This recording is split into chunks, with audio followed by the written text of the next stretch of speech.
Hello दोस्तों, आपका अपना channel exploring education UP VPO exam के तहत आपके लिए कंटेंट लेकर आया है जो जुड़ा हुआ है। जैसे आपके एक सिलेबस का एक हिस्सा है पंचायती राज व्यवस्था।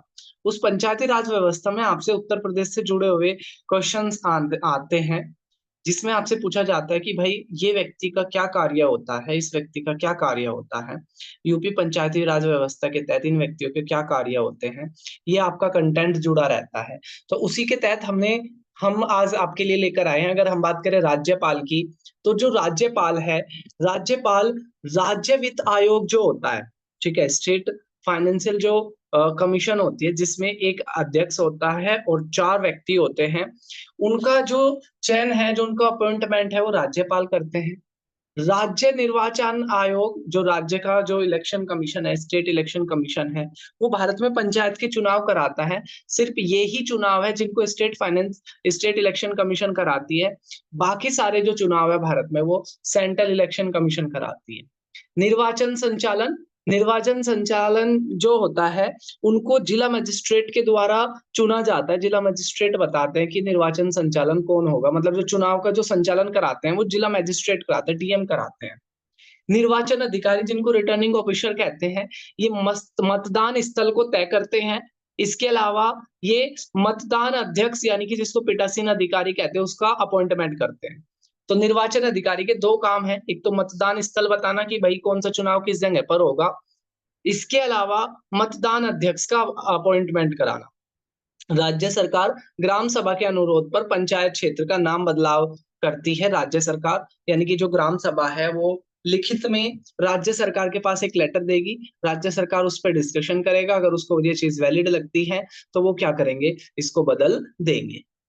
इसके अलावा बात करें हम पंचायत सहायक की, पंचायत सहायक को अकाउंटेंट कम डेटा ऑपरेटर के नाम से भी जानते हैं। अकाउंटेंट कम डेटा ऑपरेटर के नाम से जानते हैं। योजना संबंधी जानकारी, अगर किसी व्यक्ति को गांव में योजना संबंधी कोई भी जानकारी चाहिए होती है, तो पंचायत सहायक ही उसको ये प्रोवाइड कराता है। इंटरनेट से जुड़े हुए संबंधित सहायता भी यही प्रोवाइड कराता है।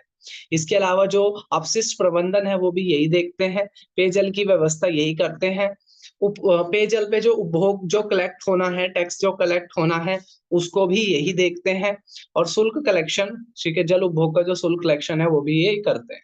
सीएससी सीएससी के लिए अगर आप गांव में कॉमन सर्विस सेंटर खोलना चाहते हो, तो आपकी उम्र 18 साल होनी चाहिए और आपको टीईसी का एक कोर्स करना पड़ेगा। और ये जो सीएससी होते हैं, 3 तरह के होते हैं। एक होता है सीएससी वीएलई, दूसरा होता है एसएचजी और तीसरा होता है वीओडी। तो 3 तरह से ये सीएससी के 3 टाइप होते हैं।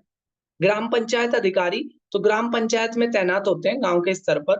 प्रधान के साथ मिलकर जो भी योजना का जो समन्वय है, वो यही करते हैं। ग्राम पंचायत अधिकारी प्रधान के साथ मिलकर योजनाओं का समन्वय करते हैं। जिस प्रकार गांव में ग्राम पंचायत अधिकारी होती है, ब्लॉक के स्तर पर एडीओ होते हैं और जिला के स्तर पर डीपीआर होते हैं। अगर हम बात करें सेक्रेटरी की, तो जो सेक्रेटरी होते हैं, वो ग्राम सभा जो भी टैक्स लगाती है, उनको कलेक्ट करने की जिम्मेदारी सेक्रेटरी की होती है। लास्ट में अगर हम बात करें ग्राम पंचायत अधिकारी क्या करते हैं, जन्म मृत्यु के रजिस्ट्रार को मेंटेन करते हैं। ठीक है, तो ये सारा आपका बहुत ही इंपॉर्टेंट आपके लिए रहने वाला है। ठीक है, किस किस व्यक्ति के क्या काम होते हैं। तो फिर ऐसे ही एक्सप्लोरिंग एजुकेशन आपके एग्जाम से पहले और इसी तरह के और टॉपिक लेकर आएगा।